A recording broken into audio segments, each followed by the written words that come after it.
natin ang matinding pasabog ni Congressman Benny Abante patungkol sa mga malalaswang palabas ng Abs-Cbn. Is Abs-Cbn following the 2004 implementing rules and regulations of Presidential Decree number 1986 as updated October 2012 on TV classification applying contemporary Filipino cultural values as standard? That would be the comprehensive question, Mr. Chair. Next slide.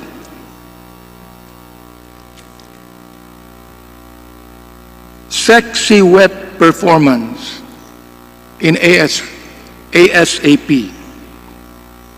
It says, remember when rival Sunday noontime shows Party Pilipinas and ASAP both grabbed the attention of the MTRCB. In 2013, Lavi Po and Rocco Nasino had a sensual number in Party Pilipinas while Ann Curtis performed a sexy wet performance in ASAP.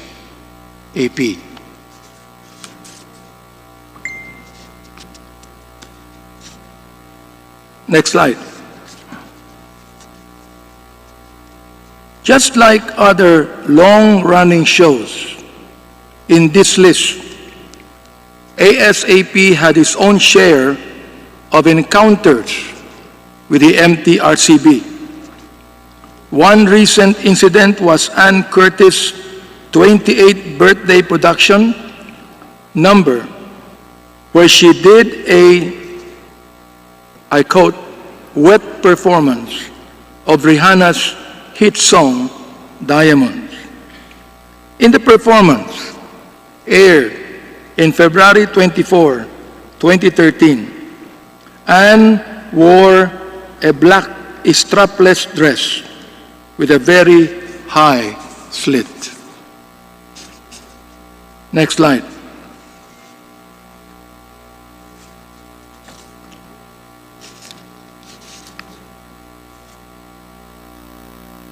Next slide, please.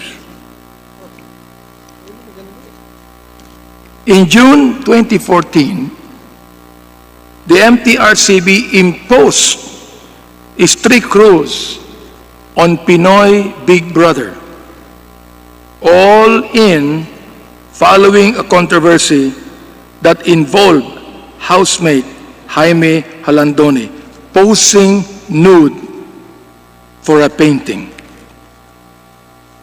Posing nude as task in Pinoy Big Brother.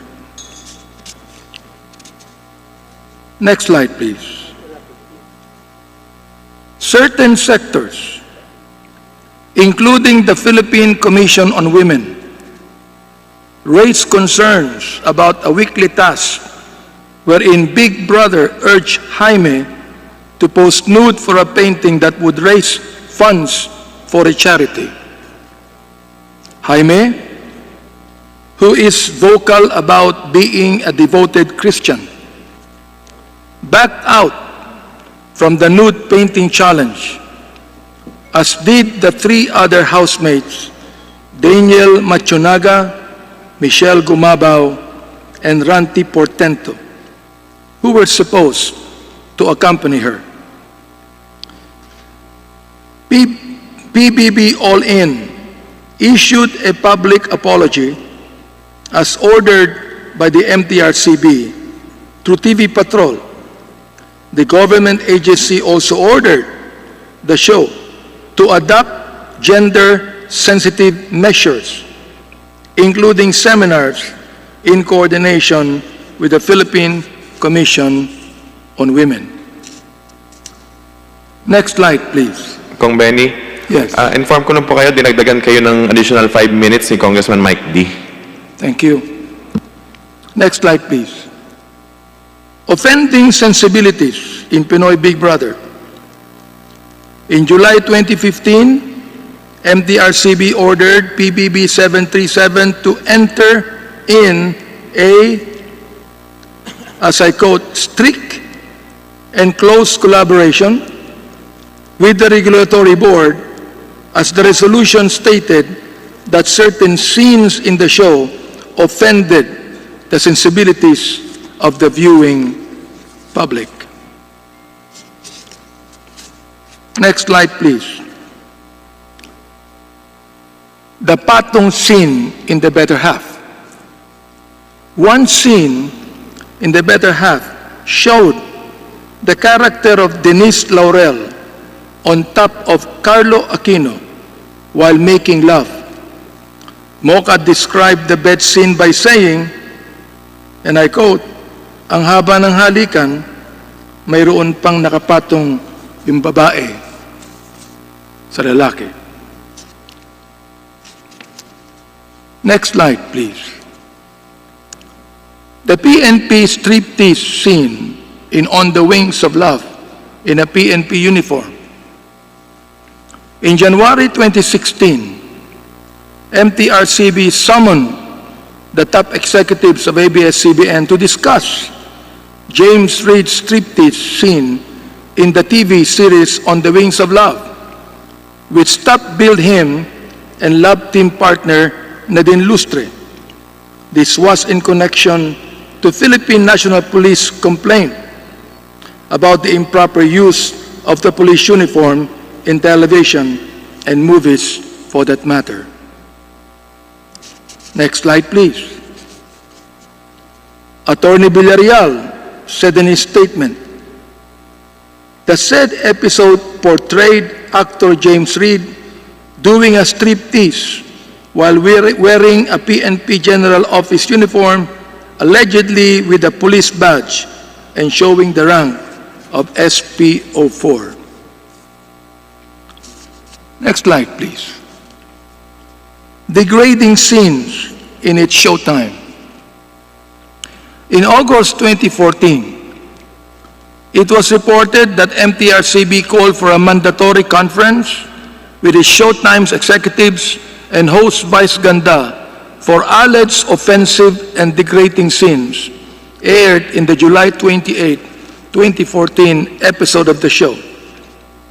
According to the letter signed by MTRCB Hearing and Adjudication Committee Co-Chairperson Eric Malyonga and committee members Bobby Andrews and Joey Romero, and I quote, "The challenge portion in the program segment entitled Gandang Lalaki showed program host Mr. Jose Vizeral, aka Vice Ganda, wiping off with a towel his sweaty armpit and smudged this towel all over the face of one of the program's male dancers."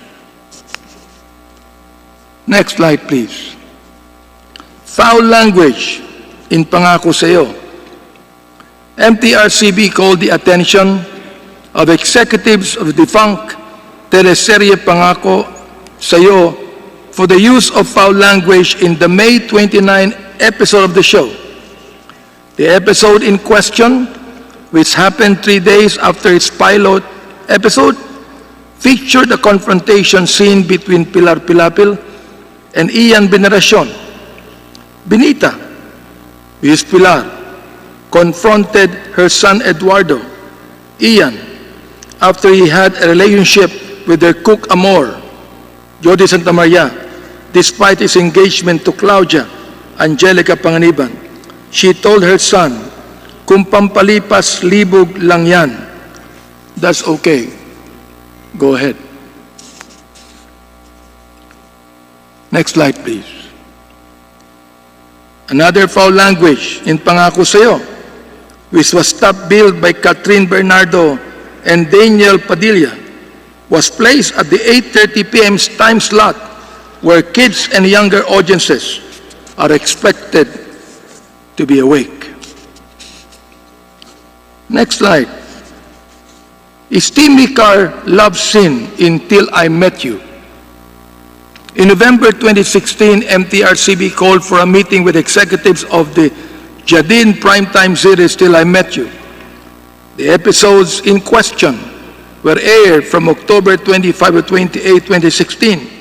Viewers filed complaints about the steamy car love scene of James and Nadine aired on October 25, as well as the bathtub scene of the Jadin love team that aired in the succeeding episodes. Next slide. While the October 25 episode carried a strong parental guidance or SPG rating, the other episodes only had a PG rating. Another picture in next slide. X rating in Maalaala Mo Kaya. In 2012, Maalaala Mo Kaya's Cursed Beauty episode featuring Jane Onesa and Angel Aquino was initially given an X rating by the MTRCB, which means that it is not for public exhibition. This is the reason why MMK had to postpone its June 2, 2012 airing since it was submitted again for another review to the MTRCB. The MMK episode tackled a sensitive topic since Jane's character is a 15-year-old girl who is recurrently raped by her stepfather.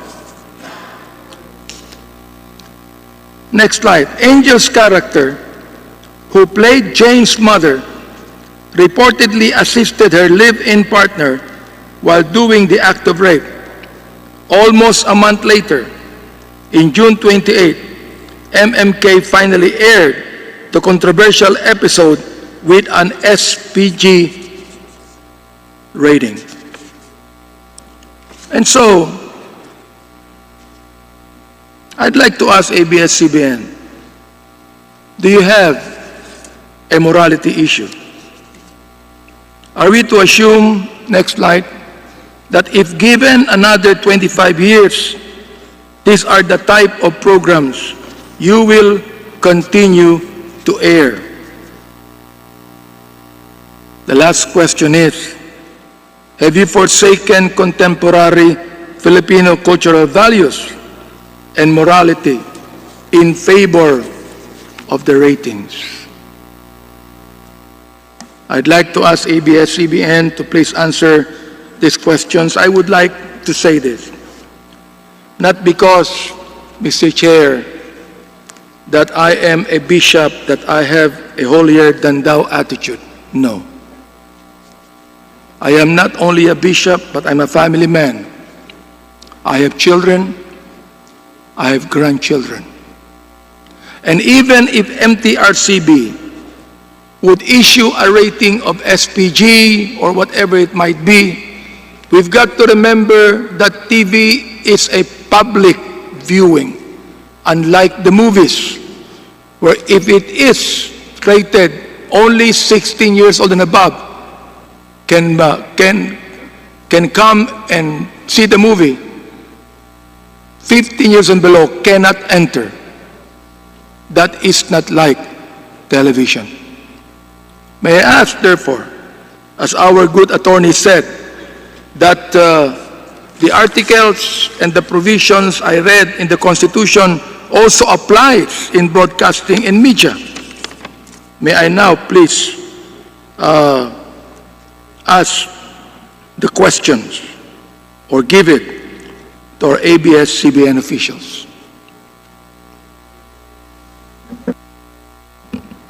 Your Honor, good afternoon po, Congressman Abante. To your first question po about PD 1986, yes po, to your first question po, sa PD 1986, yung sa MTRCB po, yes po, we comply po with all the MTRCB program classifications that are recommended. Congressman, kung meron mga unresolved issues po, we present our position to the Adjudication Committee of MTRCB and we come up po with agreements and changes moving forward po.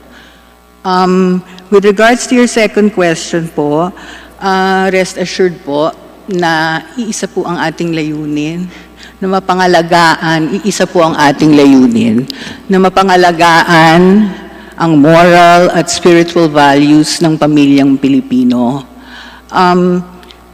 We tell po stories that teach life lessons, and our stories po embody Filipino values. Filipino values po like hard work, honesty, respect, resilience, and most of all po, love for family, country, and God. Dahil po, ang sentro ng aming mga kwento ay ang pamilyang Pilipino. Personally po, I assure you that moving forward, we will continue to be responsible content producers that make a positive influence in the lives of the Filipino. Maganda po ang hangarin namin. We want to entertain, inspire, and give hope to the Filipino audience. If there are infractions po, we correct them right away, and definitely po, we apologize to our audiences. Yun lang po, Mayor, Congressman Abante. Maganda po yung inyong sinabi, and I would like to just, Mr. Chair, quote the commentary of a certain attorney Josephus Jimenez of the Freeman. This is entitled "The Social Irrelevance of Noontime TV Shows and Telenovelas." And this is not just ABS-CBN, okay? He said, I do not know if you have read this, and I would like now please to quote this. "With great sadness and dismay, I am constrained to say that all the leading TV and radio networks and even most print media organizations in the Philippines today are feeding the minds of the people with trash and dirty garbage that distort the values and sense of purpose of the young and old alike. Noontime TV shows poison people, and telenovelas distract them from social and economic realities. Dirty jokes, lewd dances, and vulgar language pollute the airwaves and poison the Filipino soul.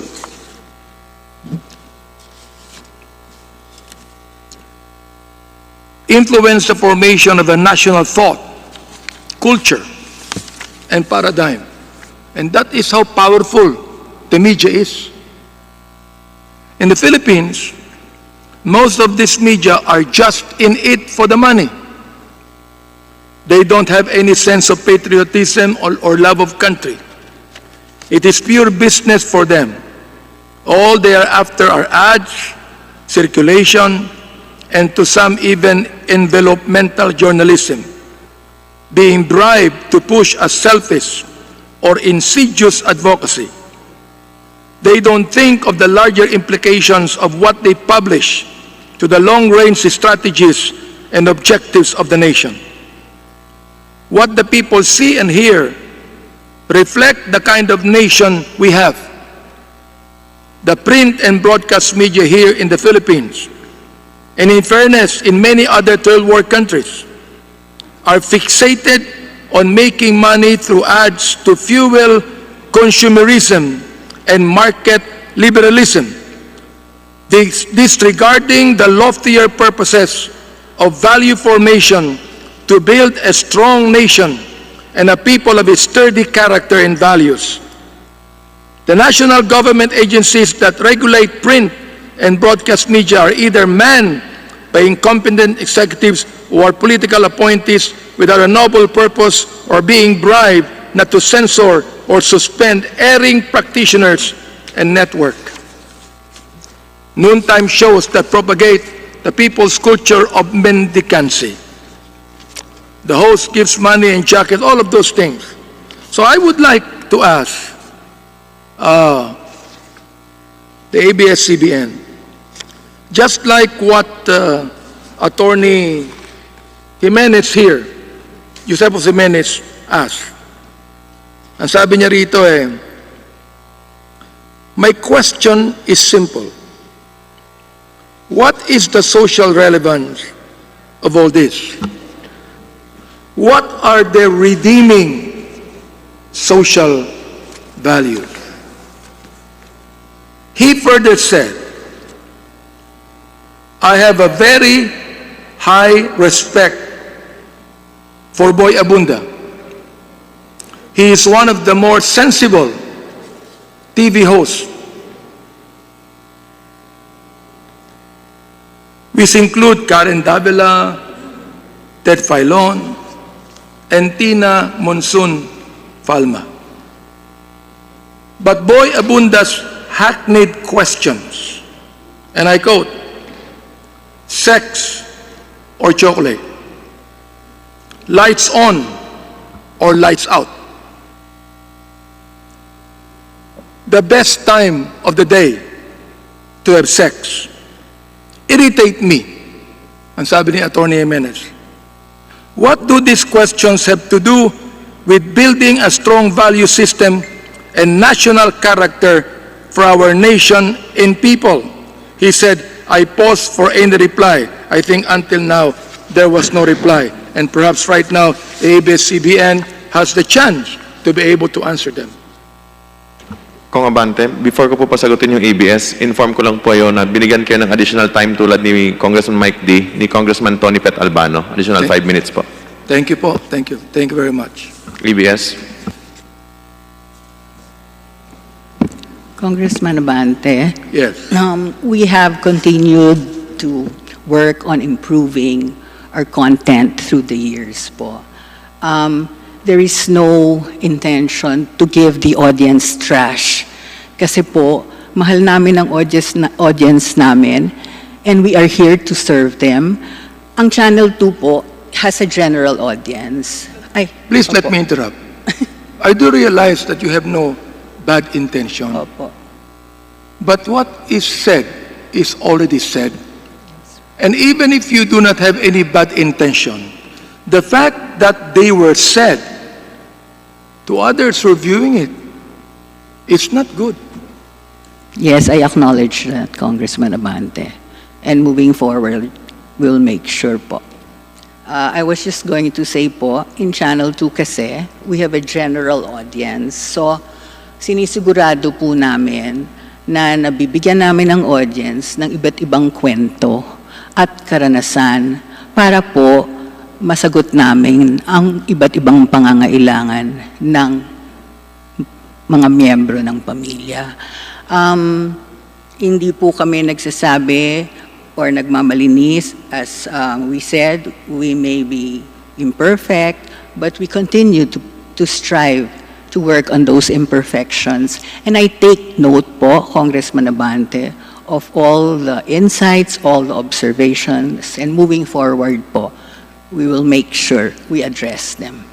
Ito po, I hope that the other networks are listening and watching. Ito, media rin po ang nagtatanong Media rin ang nagsasabi. Opo, sapagkat yun namang audience natin, wala naman silang lakas na loob magsalita No. Ngayon, pagdating dito sa Kongreso, syempre, I have to be objective with everything I say. Yes po. I cannot be biased, no? For example, like sabi ni Jason sa kanina, bias kayo. Tatanungin ko sana siya kung siya hindi bias. Ganoon din naman Di ba? While, in reality, Mr. Chair, sana mag-point of order ako kanina kay Jason sapagkat alam na sa social media na panay ang tira niya sa inyo Oo. So, here is a guy that says you are biased in your reporting and he does not even have the authority to say it's not biased. Pero ito po, media nagsasabi in a particular column in Philippine Star, an opinion targeted TVs and radio networks on the issue of, and I would like to quote, feeding the minds of the people with trash and dirty garbage that distort the value and sense of purpose of the young and old alike. Now, I know you do not have this intention, but these words are real and honest that is being done by a television network. Now, let me ask a question to you. If you say that you do not do this and that you value the families, how can we correct this? Sorry, Kong Abante, can you repeat the last question? Ito po ang sabi, how can we correct this? No? Ito mo sinasabi sa Philippine Star, feeding the minds of the people with trash and dirty garbage that distort the value and sense of purpose of the young and old alike. How would you think we should correct this? Moving forward po, we will handle that po with our producers. I personally po will supervise our producers. Pwede po lang akong sumagot dun sa noontime show kanina. Go ahead. Opo. Gusto ko lang po sabihin that Showtime and Vice Ganda, ang gusto lang po nila talaga ay magpasaya ng mamamayang Pilipino. Mr. Chairman, yeah, I just feel that the hosts, diba, have they don't have any deliberate intention, diba, to hurt anybody when they do the program. They want people to have fun. They want to give happiness. Alam ko Yes po. po, they have to be very, very responsible. They self-regulate po. They try their best to self-regulate. And if there are some falters or excesses, they're quick to make up po. Gusto lang ko po lang sabihin that ang intention lang po namin lahat is magbigay ng dekalidad ng mga programa na may values po para magabayan ang pamilyang Pilipino. It has never been, as I will repeat po, Congressman Abante, it has never been our intention to destroy any person, to hurt any family. Nanay po din ako, Congressman Abante. I'm very sensitive to that, and our team po, I can attest to that. We make sure that we continue to work on responsibility when we produce our stories, when we produce our experiences. And because po, it's not about us, it's about the people we serve. And that's what we've dedicated our lives to, Congressman Abante. Service. Alam ko po, Na in yun fact- po, we will continue to improve that service. As Okay. I said earlier, we may have our imperfections, but we are going to move forward, and we will work at improving our content. Salamat po sa inyong kasagutan. Alam ko po yun and pinapasalamatan ko po yun. Salamat You know, po. at alam ko naman na sa mga question pong ito, maaaring maging kontribida ako sapagkat very, very popular ang inyong noontime shows. Opo. Ngayon, kaya sinasabi ko po na ito pong mga bagay na ito ay hindi ko po ito katanungan at mga statement, kundi statement din po ito ng media. Oo. Pinaparating din po ito sa inyo upang magkaroon tayo ng pagbabago sa ating mga programs. Yes, Opo. Congressman. Na talagang kayo po, kapamilya po kayo, di ba? Yes. And you believe in you believe in family values. Yes po. You believe in moral values. Therefore, dapat magkaroon po tayo ng self-regulation. Not only because the MTRCB says so, that magikinig po tayo mismo. If we believe in discipline, if we believe in moral values, the Filipinos being a religious people, I think that we also have to listen to this, hindi po ba? To be able to really change. And I would like to know, I appreciate your answers. Pero gusto ko po lang ituloy ito. Ano po? Opo. So, magiging malinaw po sa atin. Ito, I quote, sinabi rin po ito, ng media. Noontime TV shows poison people and telenovelas distract them from social and economic realities. Dirty jokes, lewd dances, vulgar language pollute the airwaves and poison the Filipino soul. Well, of course, kayo nandirito, no? So you are the one to answer. And the question of the columnist, which I now propound to you, is this: what is the social relevance of all this? Meron po ba? Meron po ba o wala? Meron po, Congressman. Unang-una po, I just would like to say that yes, we practice self-regulation po. And everybody in our team knows that po. We do not allow that kind of language in our programs po. If there are, as I said earlier, if there are slips po. Ba't nakakalusot po eh? Yun nga, slips po ang tawag. Nako po, hindi po, it doesn't go unpassed. When there are slips po, we make sure we deal with it immediately, and everybody in our team can attest to that po. Oh. Therefore, wala po talaga itong social relevance. Kasi for example, you want to have an honest show. Oh, rape scene po ito.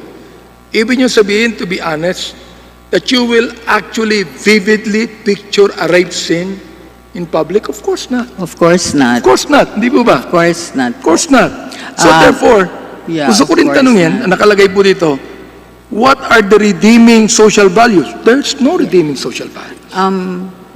Congressman Sandali lang Opo, po, opo. yeah, I will answer you. Yung pong sinasabi yung mga sexual scenes and ano, number one po, we have no theme of any show that's focused on just sex po. Number two po, if there are sexual scenes, these are only used po to establish relationships at hindi po short, ano po hindi siya mahabang scenes po. It's only used to establish relationships and heighten conflict. Pero po, sana makita yung kabuuan ng mga kwento namin, hindi lang scenes isolated from each other. Kasi pag nakita po ninyo yung kabuuan ng kwento, dun nyo ma-appreciate that all our programs po stand for Filipino values, as I said earlier. So, dahil pamilya po ay importante sa amin, the values of family, malasakit sa bayan, at pagmamahal sa Diyos po, makikita nyo yun. Even our kontrabidas po have redeeming values in the end. They have learnings. They learn later on to forgive instead of just have a life of revenge. Marami pong lessons na ganun na even the kontrabidas po learn towards the end. And that's the redeeming value po. So, we also work, as I said, when we have life lessons in our programs, that's our way po of giving inspiration, of giving our simple life lessons to the audiences. Ang mga lessons po na wag mawawalan ng pag-asa, kumapit po sa Diyos, work hard and make sure, that what you do is for the good of others. Marami po kaming lessons po sa aming mga kwento, pero sana po, imbis na specific scenes lang po ang makita natin. Sana ma-appreciate natin, Mr. Chairman at Mr.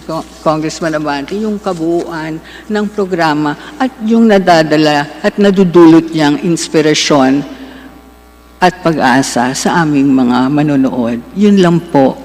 Naniniwala po ako doon sa kabuuan. Kinakailangang i-judge ang isang program sa kabuuan. Pero pag nagpapakita po ron sa kabuuan ng patong scene, kahit po kayong nanay, hindi niyo papayagan eh.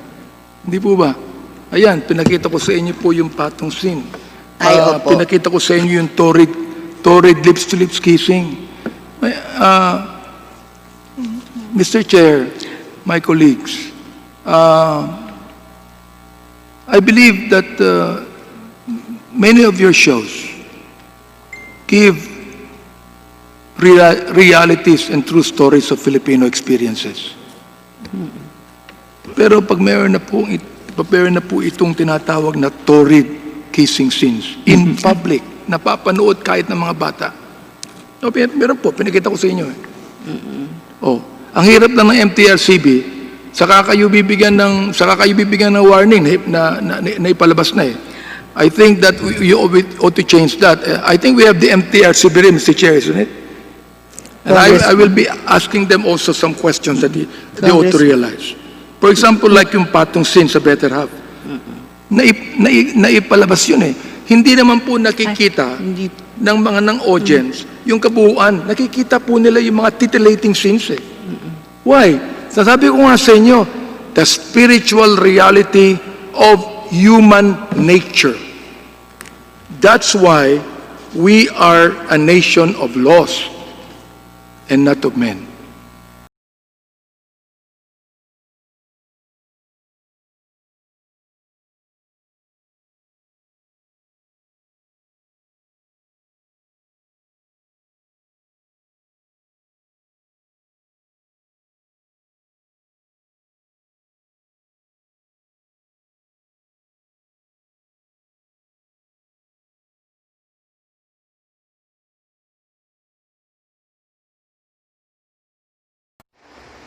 DDS, pa-like and share naman ng video na ito. At kung meron kayong reaction, i-comment nyo na lang sa baba ng video. At huwag nyo na din kalimutan mag-subscribe sa channel ko. Solid DDS.